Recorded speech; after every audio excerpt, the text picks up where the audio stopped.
Bonjour et bienvenue dans les mardis de l'immigration. Je suis très contente de vous retrouver cette semaine. Alors cette semaine, avec Valérie, nous allons discuter des étapes. Les étapes qui sont liées à une immigration. Parce qu'il ne faut pas oublier qu'il y en a, elles sont nombreuses. Il y a des étapes, des règles, des lois qu'il faut bien sûr respecter. Et si on ne les respecte pas, ça donne un peu plus de stress et un peu plus de contraintes quant à la légèreté que pourrait être entre guillemets une immigration, parce que c'est déjà un processus qui est assez lourd. Donc quand on ne respecte pas les étapes, ça peut être bien compliqué. Et puis également, nous accueillons donc cette semaine Fabrice qui sera là pour répondre à vos questions, puisque vous avez été déjà quelques-uns à nous écrire sur la parenthèse immobilière@gmail.com. Donc nous avons vos questions et puis vous verrez d'ailleurs Patch, notre petite amie à quatre pattes, nous rejoint sur cette émission puisqu'on va parler notamment des animaux et de la location avec nos petites bestioles à quatre pattes. Voilà, donc on se retrouve tout de suite après la pause avec Valérie. Conseil de pro vous est présenté par Valérie Flatt, consultante réglementée en immigration canadienne. Bonjour Valérie. Bonjour Géraldine. Bon, alors cette semaine, j'ai un peu envie qu'on parle toutes les deux des étapes. Oui. Là, c'est moi qui lui impose cette semaine. Des règlements. D'accord. Et des lois, entre guillemets, enfin des lois, la façon dont ça se passe en fait pour immigrer. Parce qu'en fait, j'ai un peu remarqué que certaines personnes se disent qu'ils ont leur CAQ par exemple pour des étudiants, où ils ont commencé à lancer des choses, puis ils se disent de toute façon je vais arriver, je vais m'installer, et puis une fois que je vais être installée, de toute façon adviendra ce qu'adviendra, je verrai. Et ils le font avec des enfants, ou ils le font seuls. Je pars du principe qu'une immigration c'est déjà quelque chose de difficile, ou en tous les cas une première expatriation qui deviendra peut-être une immigration, mais en tous les cas, venir s'installer ici, c'est quand même quelque chose qui peut être lourd. Il y a parfois un choc culturel, il faut s'acclimater. On ne va pas forcément trouver un emploi facilement, surtout si on n'arrive pas comme il faut. Donc on va se prendre un coup de stress supplémentaire. Et donc j'avais un peu envie qu'on parle de ces différentes étapes qui permettent d'arriver ici et puis d'éviter de se prendre des gros stress, des angoisses, et puis parfois de payer des frais qu'on n'aurait pas à payer, parce que certaines personnes dans la panique vont du coup aller interroger n'importe qui et payer n'importe quoi, donc se retrouver quelque part à se faire avoir d'un point de vue financier, surtout s'ils ne savent pas aller contacter la bonne personne. Et c'est vrai que là, j'ai eu pendant l'été pas mal de messages comme ça, de personnes qui arrivent, qui sont là, puis là, d'un seul coup, ils paniquent, ils ne savent plus quoi faire, et puis ils ont quand même payé leur billet d'avion, payé un Airbnb ou ce genre de choses. Ils sont là en famille, avec les enfants, c'est la rentrée des classes qui arrive, qu'est-ce qu'on fait? C'est ça, qu'est-ce qu'on fait? Ou ils sont seuls, mais leurs études vont commencer, mais ils n'ont pas les papiers pour commencer les études, et c'est l'angoisse. Enfin, voilà, donc c'est vrai qu'il y a eu quelques cas comme ça pendant l'été. Oui, on a bien stressé, on a bien stressé tout l'été. J'en avais qui attendaient de l'autre côté de la frontière. Est-ce que je peux revenir? Non, pas tout de suite. Non, tout le monde a stressé en fait. Ça. Donc vous stressez, nous stressons. C'est ça, vous nous mettez en situation compliquée parce qu'on doit travailler comme des dingues. Donc voilà, donc c'est vrai qu'on a beaucoup parlé du voyage de prospection. Il ne faut pas que la prospection ce soit un voyage d'installation.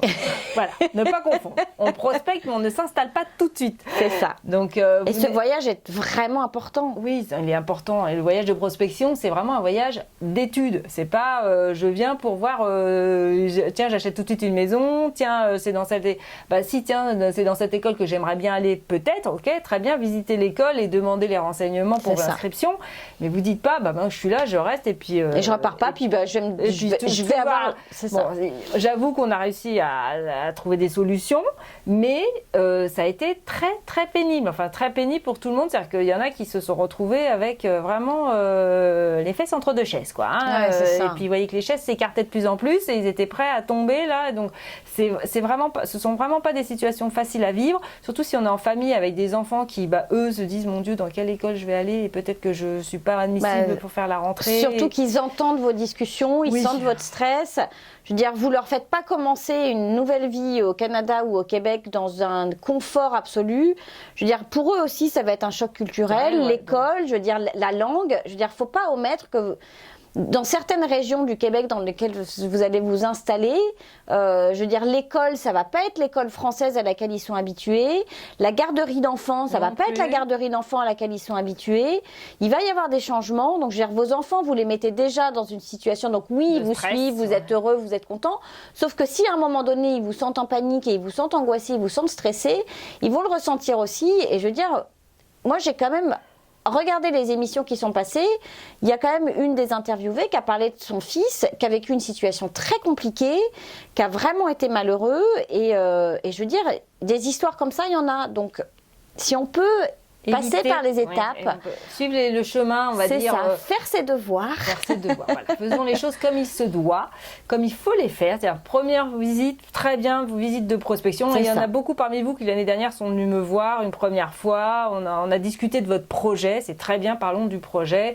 Comment vous voulez le faire, quels moyens vous avez pour y arriver. C'est ça, quelles compétences vous avez pour y arriver. Si on peut mettre tout en route, parfait. Vous rentrez, vous préparez vos petites affaires en attendant d'avoir le visa et vous revenez avec votre visa. Et là, ça se passe très bien. Dans ces cas de figure-là, ça s'est très bien passé, il n'y a aucun problème. Exactement. Mais ceux qui arrivent et puis la prospection se transforme en installation alors qu'ils n'avaient rien du tout, c'est vraiment un stress pour tout le monde. Et puis je vais vous dire, vous n'êtes même pas assuré de pouvoir rester. C'est ça, vous ne trouverez pas forcément d'emploi. Parce qu'il y en a qui ont vendu leur maison en France, il y en a qui vendent tout, qui viennent ici, et puis qui se disent Inch'Allah. Ici, vous rentrez faire quoi en France, quoi. C'est ça. Faut pas faire ça, parce que c'est vrai que c'est ridicule. Il y a des chemins, il y a des routes toutes tracées là pour bien faire les choses, pour s'inscrire dans une école, obtenir votre permis d'études ou trouver un employeur, obtenir votre permis de travail et venir. Puis ça veut dire que c'est des gens qui n'ont pas fait de reconnaissance de diplôme, ça veut dire que ce sont des gens qui n'ont pas forcément passé leur test de langue. Ouais.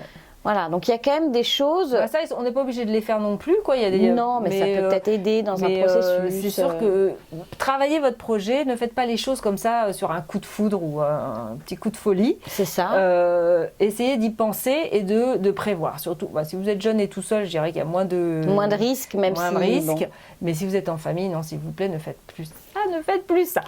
C'est ça, surtout que je veux dire, après que vous veniez ici en vous disant je vais venir pendant 1 ou 2 mois, je vais essayer de convaincre un employeur de m'employer parce que j'ai les compétences, parce que je suis allée voir sur Qualification Québec qu'effectivement j'avais les compétences qu'il fallait et que ça allait bien se passer. Et donc je vais convaincre un employeur de me faire un contrat de travail, ou pour les plus jeunes, parce que c'est jusqu'à 35 ans, 36 ans. Jusqu'à la veille du 36e anniversaire. C'est ça, donc pour ceux-là qui veulent essayer du jeune pro, venir chercher un emploi, très bien. Mais sachez qu'après, vous est quand même mieux de repartir, tu es d'accord avec moi, pour faire tous les papiers, pour mieux revenir et être préparé. Ne serait-ce que pour aller chercher vos affaires, quoi. C'est ça. Donc, je pense qu'il y a puis, je veux dire, c'est quand même insécurisant d'être ici de façon, entre guillemets, pas légale. Surtout que rappelez-vous que depuis le 31 juillet, les pays européens, vous êtes obligés de faire la biométrie. Donc si vous êtes au Canada, il n'y a pas encore de bureau au Canada qui vous permette de faire votre biométrie au Canada. Donc de toute manière, moi depuis le 31 juillet, tous les clients, ils sont obligés de ressortir aux États-Unis. Donc petit moment de stress, parce que vous n'êtes pas sûr, une fois être sorti aux États-Unis, que l'agent va vous laisser re-rentrer, surtout s'il voit dans le système que vous êtes en demande de quelque chose, en attente d'une demande de permis d'études, permis de travail. Donc moi j'ai eu des clients qui ont vécu vraiment un gros moment de stress. Donc déjà il faut aller se payer location de voiture, aller aux États-Unis, n'importe où, aller faire la biométrie et attendre. Donc hôtel, ainsi de suite. Donc quand on est une grosse famille, on attend aux États-Unis parce qu'on n'est pas sûr, qu'on ne veut pas prendre le risque de se représenter. Donc c'est sans pas des papiers. vacances, donc c'est pas agréable. Non. Donc on profite pas de ce voyage aux États-Unis qui pourrait être le moment de découvrir le Maine, par exemple. Non, parce qu'on est en attente, attente de cette réponse, et puis on est en attente de savoir si je vais pouvoir me représenter correctement à la frontière. Et donc je dirais vraiment non, ne le faites pas, s'il vous plaît, ne le faites pas. Réfléchissez, parlez-en autour de vous, parlez-en à d'autres professionnels si vous voulez, mais préparez votre projet. C'est ça. Un projet, ça se prépare, il y a des étapes, je sais que c'est long, c'est vrai que la résidence permanente c'est long, c'est vrai que de trouver un travail de l'extérieur du Québec c'est long, c'est vrai qu'il faut faire son CV d'une certaine façon, on en parle et il y a un guide à votre disposition si vous voulez l'acheter. Je vous ai fait un guide exprès pour comment faire votre CV, quels sont les sites sur lesquels vous pouvez aller chercher de l'emploi pour répondre à des annonces. Le guide est très complet, donc je veux dire, n'hésitez pas à aller le chercher, enfin le télécharger. Et puis faites appel à nous, je veux dire, on peut vous aider à bâtir votre projet, t'es d'accord? On peut vous aider à arriver, hein. On a beaucoup de clients qui sont maintenant ici, donc on est ravis d'ailleurs, parce que c'est des belles étapes, c'est ça. Des beaux projets, mais ça a été fait avec, je dirais, la plupart des cas, ça a été fait bien. C'est ça. Et puis il y a eu un petit quart où là, ça a été un peu la bérésina, mais bon. On a réussi à les sauver, mais je veux dire, là, c'était des cas in extremis. Et puis maintenant, le Canada, il commence à être de plus en plus... ils comprennent qu'il y en a qui jouent un peu avec le système. Et puis, ça va être de plus en plus... Sévère. Sévère, exactement. Et puis, c'est vrai que les élections arrivant du 1er octobre, hein, je le rappelle, en fonction du nouveau ministre qui va être sélectionné, je veux dire, il y a quand même des ministres qui sont plus ou moins ouverts à l'immigration. Donc... on va essayer de ne pas jouer, parce que si c'est un ministre qui veut resserrer les vis un peu de l'immigration, ça veut dire que ça va être plus compliqué aussi pour les personnes qui veulent arriver comme ça, olé. Et puis, alors rappelez-vous que là, pour ceux qui veulent reprendre des études au Canada, il y a la session d'hiver qui commence en janvier. C'est maintenant qu'il faut s'inscrire dans les écoles. C'est vrai, ça. Perdez pas votre temps, c'est maintenant qu'il faut commencer votre dossier d'inscription, avoir votre lettre d'acceptation et commencer les démarches administratives. Donc maintenant, là, allez-y. Là, si vous voulez reprendre des études, c'est maintenant. C'est maintenant, parce que c'est ou la session d'hiver en janvier, ou après ça, ce sera la session d'automne en août prochain. Donc, c'est ça. Ou vous avez 1 an pour le faire, vous avez encore 3 mois, et puis je dirais que c'est maintenant qu'il faut le faire à fond. Mais dans les 2 cas de figure, allez-y, commencez à travailler sur votre projet. Et si vous arrivez cet hiver, n'oubliez pas que l'hiver québécois est froid. Donc faites votre devoir aussi, renseignez-vous bien sur les vêtements à avoir, les chaussures à avoir. Où est-ce que vous pouvez, quel budget vous allez octroyer à le fait d'équiper toute une famille en arrivant en janvier. Vous verrez, c'est beau d'arriver en janvier, il y a de la neige, c'est magnifique. Donc voilà. Mais n'oubliez pas ça, ça fait partie du projet aussi, c'est maintenant. C'est maintenant pour les études. Exactement. Sur ce, on va vous souhaiter une belle semaine à tous. Oui. Préparez les choses, faites votre devoir et puis on se retrouve la semaine prochaine. Bye Valérie. Bye. La parenthèse immobilière vous est présentée par Fabrice Wolzenlegel. Bonjour Fabrice. Bonjour Gerline. Bon, alors cette semaine, je crois qu'on a des petites questions. Et oui, cette semaine, on a eu la parenthèse immobilière à commercialgmail.com. On vous la répète, on vous la répète à nouveau. On a eu pas mal de courriels et il y a eu des choses intéressantes. Donc, je trouvais que c'était bien pour la rentrée de répondre aux questions des gens. Exactement. Sans que les gens se remettent dans leur projet, qu'ils sont repartis et qu'ils se posent des questions pour l'avenir. Donc, on a eu plusieurs questions, j'en ai isolé 3 thèmes, on va dire ça comme ça. D'où la présence de Patch. D'où la présence de Patch sur une, on reviendra après. Et donc, d'où la présence de mon téléphone, parce que les questions sont dessus, et donc je vais vous répondre. Alors, je vous lis juste la partie de la question qui me semblait intéressante. C'est une question d'Émilie, qui est un petit peu plus ancienne, mais qui est intéressante. C'est que doit contenir au minimum un logement pour être catégorisé de meublé? Faudra-t-il s'attendre à racheter un lit ou un bureau, par exemple, sur place? Alors, la catégorie meublé, en fin de compte, elle est assez vaste. C'est-à-dire que dans la notion de meublé, on part du principe que vous avez normalement dans l'appartement qui vous est fourni tout pour vivre en autonomie. C'est-à-dire que vous avez techniquement besoin de ne rien racheter. Mais ça, c'est très personnel, parce que ça ne veut pas forcément dire qu'il y a un bureau. C'est ça. Parce que est-ce qu'on a besoin d'un bureau pour vivre? Non. C'est ça. En règle générale, ça veut dire que vous avez une table, des chaises, un lit. Un canapé éventuellement. Et éventuellement un canapé, mais de la même façon, c'est pas forcé. Alors, ce que je veux dire, c'est quand vous voyez meublé, tout de suite, vous devez allumer une petite lumière rouge et ne pas considérer que ça va être complet, que vous aurez tout ce que vous voulez. C'est demander le détail. Vous l'avez pas forcément sur les listings, mais si on vous loue un meublé, on doit vous fournir un inventaire. D'accord, avec l'ensemble. Qui regroupe ce qui vous est fourni, techniquement, ce qui vous est fourni à l'entrée et donc ce que vous devrez rendre à la sortie. C'est ça. Parce que c'est le principe, d'accord? Est-ce que ça veut dire que c'est les verres, la vaisselle éventuellement? Ça peut aussi être. Ça peut être noté un set de 4 assiettes, 4 tasses, 4 fourchettes, etc. Il faut être le plus précis possible sur un inventaire comme ça. Donc à la fois l'avoir au démarrage quand vous allez signer. Si vous signez votre bail à distance, le demander, l'annexer au bail, c'est-à-dire bien faire que ça soit une annexe au bail, pas un document qu'on vous envoie à part. C'est ça, que ça soit bien signé, bien que sur le bail officiel, logiciel soit noté en annexe inventaire des éléments fournis. D'accord. Et puis vous l'avez derrière, vous l'initialez, le propriétaire l'initialise aussi. Quand vous rentrez dans l'appartement, vous vérifiez que vous avez tout. C'est ça. C'est-à-dire qu'on ne vous dise pas qu'il y ait 6 chaises s'il n'y en a que 5, parce qu'à la sortie, ça peut être un problème. On va vous dire, mais vous avez signé 6, il n'y en a que 5, vous nous en devez une. Donc bien vérifier que vous avez tout. Et puis ensuite, vérifier aussi l'état, parce que techniquement, on doit vous fournir un appartement meublé avec des meubles en bon état. Hein. Un canapé ne doit pas être un canapé tout ouvert, déchiré, avec etc. des griffes de Ou alors, chat. à minima, vous avez dû être prévenu, d'accord. Et donc, si on estime que l'état n'est pas normal, que le matelas est dans un état déplorable ou qu'il n'y a même pas de housse dessus, c'est des choses que vous pouvez soulever. Donc, en règle générale, dans le meublé, il faut vraiment poser des questions, interroger, parce que la notion, elle est très vaste. Il y a des gens qui vont mettre une table, 4 chaises, pas de couvert, rien du tout, puis qui vont vous dire que c'est tout meublé. Il y en a d'autres qui vont tout vous fournir, qui en plus vont vous fournir l'électricité, l'abonnement Internet, le téléphone, le câble, et pour eux, c'est une notion de meublé avec tous les services. Donc, c'est vraiment une géométrie variable. Renseignez-vous, demandez l'inventaire, c'est la meilleure des formules. Et on est d'accord que c'est différent entre meublé et équipé. Équipé, c'est frigo, la en règle générale, équipé ou souvent, mais on voit semi-meublé. Qu'est-ce que ça veut dire, semi-meublé? C'est que vous avez les électros. C'est-à-dire, vous avez le frigidaire, la cuisinière, le four, vous avez le lave-vaisselle, laveuse sécheuse. Les 5 électros. En général, c'est ça.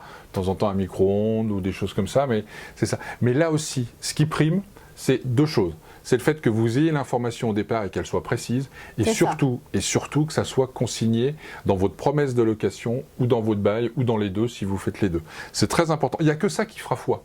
Il n'y a rien d'autre qui fera foi. C'est pas on m'a dit que, on m'avait dit que, il paraît que. Non, ça ne marche pas. C'est qu'est-ce qui est noté sur mon bail. J'ai eu un exemple cette semaine où quelqu'un avait loué un appartement meublé, mais c'est pareil, il n'y avait pas tout dedans.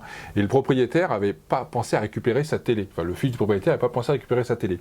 Les locataires sont rentrés il y a une semaine. Le propriétaire les appelle en leur disant je passe récupérer ma télé.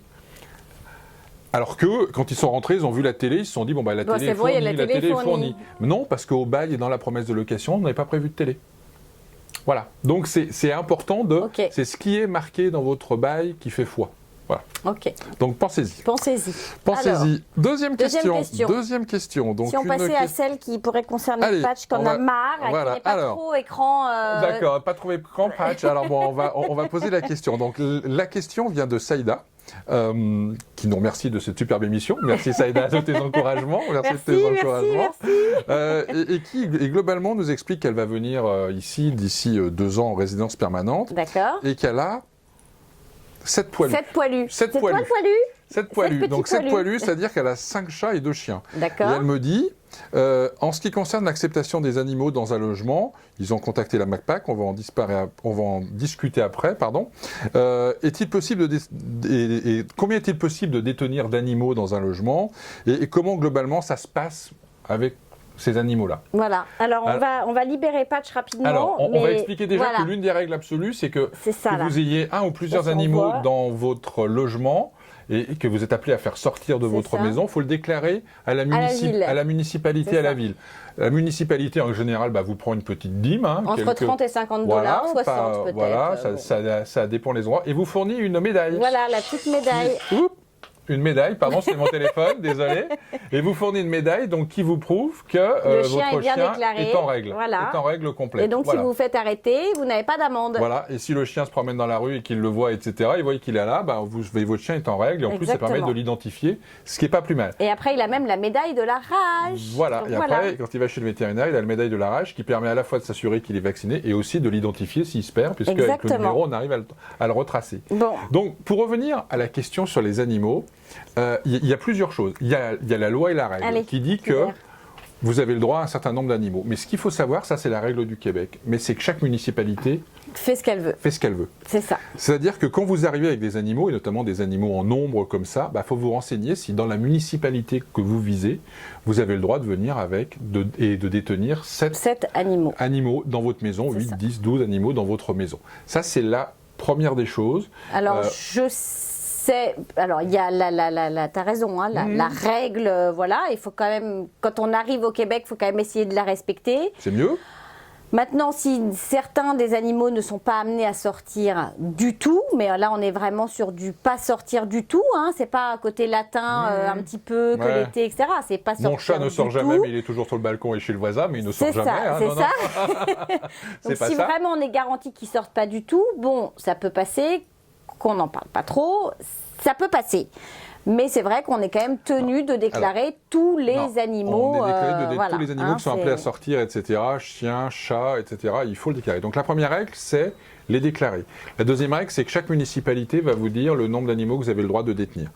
La troisième règle, et notamment c'est une règle qui vient de sortir, c'est que maintenant certains animaux sont interdits. Comme les cochons. Comme les cochons, il y a eu un débat récemment, etc., sur la municipalité. Excusez-nous, petite private joke. Comme certaines races de chiens. Les pitbulls, au jour d'aujourd'hui, sont interdits dans certaines municipalités, etc. ici. Donc, il faut faire ses devoirs. Ça, c'est la première des choses. Il faut faire ses devoirs, savoir si vous avez le droit de venir avec le type d'animaux que vous avez et quelle quantité d'animaux vous avez le droit de venir. Et là, je ne parle pas des formalités douanières qui sont encore autre chose. Ça, c'est pas notre rayon. C'est encore autre chose. Ça, c'est la première des choses. Et alors après, il y a le logement et l'animal. C'est-à-dire que vous avez beau le droit, on a beau, enfin, vous dire que vous avez le droit d'avoir, par exemple, 5 animaux dans une municipalité, il y a des appartements, des tours à condos qui vont vous dire, bah non, c'est interdit. Zéro. Ou un de petite taille. C'est ça. Donc, ou si, pas de chien des chats. Voilà, pas de chien des chats ou rien du tout. Ou rien du tout. Donc, ce qui veut dire que vous avez encore cette règle-là, c'est le bâtiment dans lequel vous allez habiter qui peut avoir ses propres règles, son propre règlement de copropriété et où on vous dise, bah non, oui, la municipalité... Et même si vous êtes propriétaire, hein, on peut interdire dans une copropriété, même si vous achetez, tu es d'accord, hein. Tout à fait. C'est le règlement de copropriété. C'est-à-dire que le règlement de l'immeuble, il est écrit que tous les copropriétaires et tous les occupants, qu'on soit copropriétaire ou locataire, on n'a pas le droit d'avoir des animaux. Point barre. Ça ne se discute pas, c'est même pas la peine d'essayer. Et puis, tout à fait honnêtement, c'est même pas la peine d'essayer de frauder, de se dire, c'est ça, d'avoir de l'énergie. Mettre mon petit chien dans le sac, je vais passer comme ça, parce que vous allez vous faire attraper. Vous allez vous faire dénoncer par un voisin. Dénoncer par un voisin, et de toute façon, vous aurez perdu et vous allez au-devant de problèmes. Donc, ça ne sert à rien de vous créer des problèmes. Donc, il faut vraiment bien se renseigner. Et ma recommandation, elle est aussi, c'est que quand on a comme ça 7 poilus, je dirais, à caser, en location, sur l'île de Montréal notamment, ça va être, je ne vais pas dire impossible, parce qu'on peut toujours trouver l'exemple contraire, mais tout à fait honnêtement, ça va être très, très, très, très compliqué. Les propriétaires vont être très réticents à avoir. À la location, en tous les cas, c'est. À l'achat, vous pourrez acheter, puis après, vous êtes chez vous, vous faites comme vous voulez. Mais là aussi, n'oubliez pas qu'il y a des règles de vie. Si vous achetez un rez-de-chaussée avec un jardin, et bien que vous avez des voisins au-dessus, vous avez aussi des règles de vie de la copropriété qui impliquent que les gens doivent avoir une utilisation paisible et donc que vos chats, vos chiens ne doivent pas déranger les autres, les voisins, aboyer, Donc, il y a un ensemble de choses. Ça, c'est évident que ça s'applique à l'île de Montréal. Évidemment que si vous voulez rive sud, rive nord, ou dans la forêt, ou dans des endroits un petit peu plus, on va dire, campagne, ça sera plus facile. Mais sachez que si vous voulez vous installer vraiment dans une communauté urbaine, avec autant d'animaux, ça peut être compliqué, et les propriétaires peuvent et vont très certainement vous refuser la majorité des appartements ou des maisons que vous allez voir. Voilà. C'est sûr. Nous avions également, comme cette jeune femme, 7 poilus, puisque nous avions 2 chiens et 5 chats. Et c'est vrai qu'au final, on est arrivé avec 2 chiens et un chat, et on s'est séparés, on a donné à des amis et familles nos autres chats qui vont très bien et qu'on voit à chaque fois qu'on rentre, qu'on va en France, on les voit, donc on sait qu'ils vont bien, mais c'est vrai que voilà, c'est ça, parce que là on n'a vraiment pas parlé aussi des contingences réglementaires pour passer la douane, et puis le voyage, c'est $200 par animaux à peu près, dans des cages séparées, et puis la douane, il y a encore d'autres... Mais ma recommandation, c'est que si vous avez plus d'un animal, renseignez-vous bien et soyez vigilants, parce que, pareil, si on vous dit qu'un animal est autorisé dans une résidence, enfin un propriétaire vous le dit, mettez-le au bail, il faut que ça soit une case qui est cochée. C'est oui pour les animaux, et puis c'est le nombre et le type bien noté aussi, si vous avez, de façon à ce que tout ça soit clair, et que si demain on vient de vous dire, bah non, c'est interdit dans le bâtiment, c'est le propriétaire qui en a la responsabilité, parce que le propriétaire s'est porté garant du fait que vous avez le droit. Donc après, c'est un autre débat, si vous n'avez pas le droit, vous n'avez pas le droit, mais au moins vous êtes couvert par rapport à votre propriétaire. Donc soyez vigilants là-dessus. Voilà pour cette question. Merci Patch de la participation. Voilà. Et puis donc troisième question, qui est une question de Jacques, qui nous parle de... Ma question concerne la location et le bail qui se termine le 30 juin. Pour pouvoir quitter son logement avant la date réglementaire, si on achète un bien ou si on veut ménager dans un autre quartier, peut-on trouver un autre locataire qui nous remplacerait et terminerait notre bail? Et si oui, quelles sont les conditions?